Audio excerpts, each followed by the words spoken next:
Bonjour, mon nom est Lucie Misson, je suis infirmière et professionnelle de recherche au Centre d'excellence sur le vieillissement de Québec. Le but de la capsule que je vous présente ce matin est de parler de détection et d'évaluation de la douleur au stade avancé de la maladie d'Alzheimer. Quand on parle de douleur, l'auto-évaluation reste le standard de référence pour la mesure de la douleur chez tout individu, sans égard à son âge, à sa condition de santé. Donc, quel que soit l'état cognitif d'un individu, dans un premier temps, il faut toujours tenter d'obtenir cette auto-évaluation.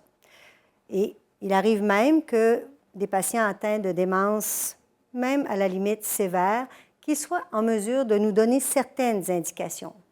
Vous avez tous connu des patients qui, même avec une démence sévère, vont dire « aïe, aïe » si on mobilise leurs bras, par exemple, lors de la toilette. Si les personnes sont incapables de nous donner plus d'informations, il faut alors recourir à l'observation des comportements pour l'individu qui ne répond pas ou qui ne peut préciser le site ou l'intensité de la douleur. Avec l'âge, les causes potentielles de douleur augmentent, leur prévalence augmente. On n'a qu'à penser à toutes les maladies articulaires dégénératives comme l'arthrite rhumatoïde, l'ostéoporose aussi, qui peut causer de la douleur, notamment si on a des compressions vertébrales fracturaires, tout ce qui est de neuropathie dans le diabète, le zona par exemple, tous les problèmes gastro-intestinaux, les ulcères, les iléus, les problèmes rénaux, tout ce qui est problème dentaire chez les personnes âgées, présence de caries qui peuvent causer de la douleur, par exemple, les douleurs qui sont suite à des maladies vasculaires périphériques, comme des AVC, toutes les douleurs qui sont causées par l'immobilité, les contractures, les ulcères de pression, des amputations à la limite, les douleurs causées par des chutes, des chirurgies, tous les cancers qui peuvent provoquer de la douleur et encore plus simple, mais très fréquent, l'ankylose matinale et les céphalées. Les conséquences de la douleur, elles sont nombreuses. On dit que la présence de douleur, particulièrement la douleur chronique, accélère l'incapacité physique, ralentit le processus de réhabilitation ou de guérison, diminue l'appétit ou le sommeil, on s'isole, on veut moins être avec les autres, ça augmente même les déficits cognitifs, diminue la mémoire, l'attention, la dextérité manuelle. On n'a qu'à penser à nous, si on a mal, c'est difficile de focusser, de garder l'attention sur quelque chose, sur une tâche le moindrement complexe. La présence de douleur affecte le langage et la capacité d'accomplir justement des tâches complexes, comme je viens de dire. Et la présence de douleur peut entraîner des perturbations de l'humeur. Quand on parle de douleur chez des personnes aînées, l'expression de la douleur est encore compliquée par la présence de troubles sensoriels comme la cécité ou encore la presbyacousie, qui est dans le fond la diminution de l'audition liée à l'âge. Cette expression est compliquée par des troubles moteurs, l'aphasie, la dysarthrie, et l'expression est finalement compliquée par des troubles thymiques tels que la dépression. Si on parle de personnes qui ont une maladie d'Alzheimer au stade avancé, à ce moment-là, l'expression de la douleur est doublement compliquée par la présence de troubles cognitifs, soit des troubles de mémoire, les troubles mnésiques, ou des troubles gnosiques qui sont des troubles de reconnaître les formes, les objets, les personnes.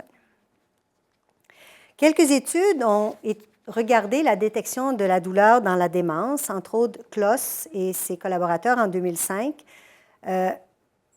Ils ont vu que les éléments de langage corporel, de langage verbal, des indices de comportement, de changement de l'humeur, c'était souvent interprété par des soignants comme des indices de douleur chez des résidents en soins de longue durée. Les soignants utilisent ces indices-là pour détecter la douleur, et ce, à tous les stades de détérioration cognitive. Les soignants le font déjà naturellement, selon ce que Kloss a pu voir.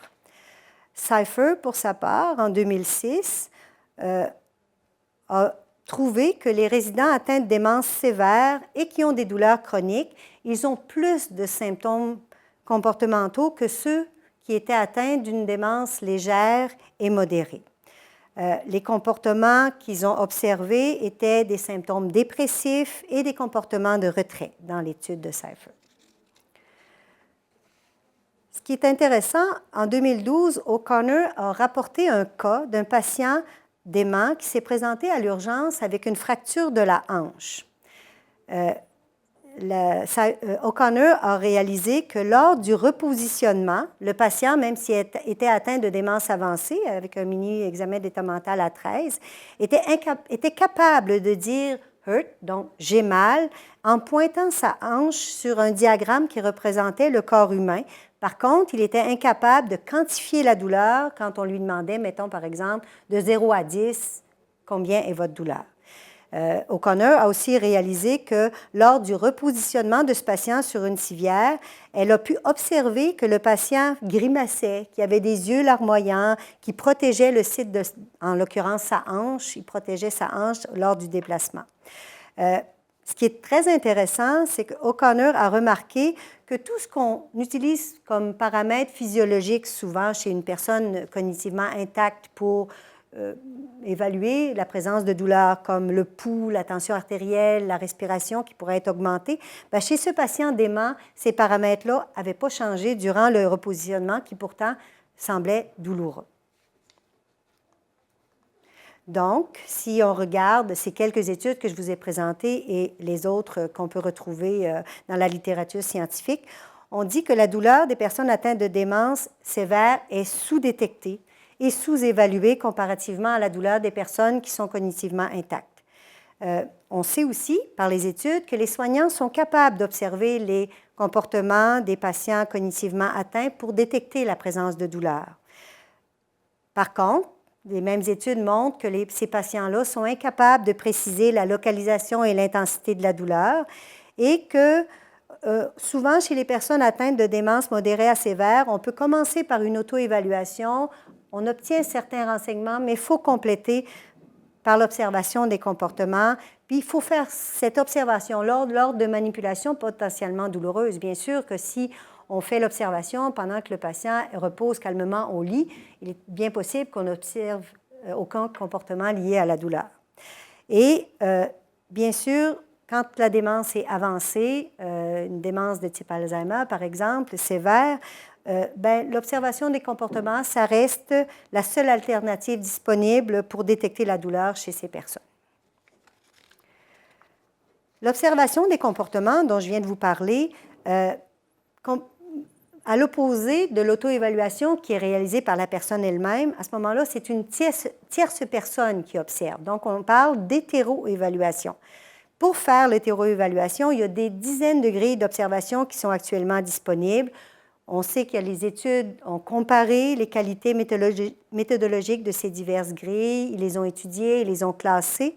Ce qui est important, dans le fond, quand on veut utiliser une grille d'observation des comportements, elle doit être fiable, elle doit être valide, elle doit être appropriée pour la clientèle pour qui ou auprès de qui on veut l'utiliser.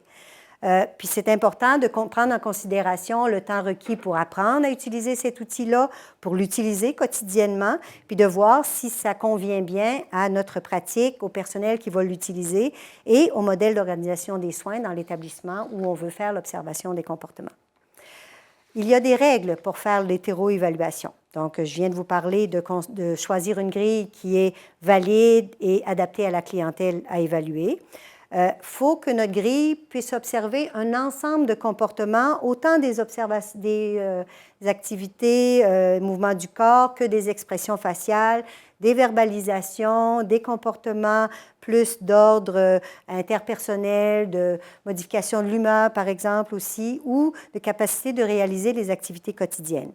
Il faut comprendre les modalités d'utilisation et aussi, bien important, les limites de la grille qu'on va utiliser. Il faut les utiliser régulièrement, instaurer une routine, le faire systématiquement, que ce soit une fois par semaine, une fois par mois. Et très, très important, il faut partager les résultats qu'on obtient quand on fait cette évaluation-là, parce que c'est la seule façon, dans le fond, autant de détecter, bien sûr, mais encore plus important, de voir l'effet si on instaure traitement à visée analgésique, c'est important de voir, à l'aide de la réobservation des comportements, si on a atteint le but visé, si la personne est soulagée.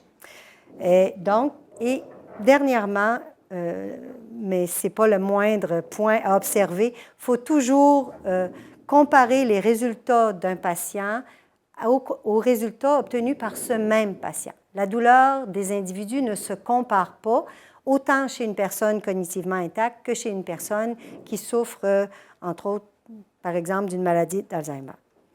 Je vous présente ici un exemple de grille d'hétéro-évaluation qui s'appelle PACSLAC. PACSLAC, c'est l'acronyme de Pain Assessment Checklist for Seniors with Limited Ability to Communicate. Et le F est pour la version française de cet outil-là. Comme vous pouvez voir, il y a 60 comportements, 4 sous-échelles. Et en le complétant régulièrement et en reprenant le score total sur un journal d'observation ou continu d'observation et d'évaluation de la douleur, on obtient la courbe de douleur d'une personne en particulier. Ici, c'est Madame XYZ. Et vous pouvez voir, en l'observant systématiquement une fois par semaine ou une fois par jour, on a pu voir une hausse du score du PACSLAC qui nous a incité à croire que cette dame avait un épisode de douleur. Il y a eu une évaluation réalisée par l'infirmière et l'équipe. On a demandé au médecin de prescrire un analgésique, ce qui a été fait. Et en refaisant l'hétéro-observation dans les jours qui ont suivi, on a pu remarquer que la douleur semblait soulagée chez cette dame. Donc, en résumé, atteinte ou non de démence, il faut se rappeler que la personne aînée est à risque de souffrir, car en plus d'être âgée, elle a aussi, à cause de l'âge, la possibilité de présenter plusieurs pathologies ou affections potentiellement douloureuses.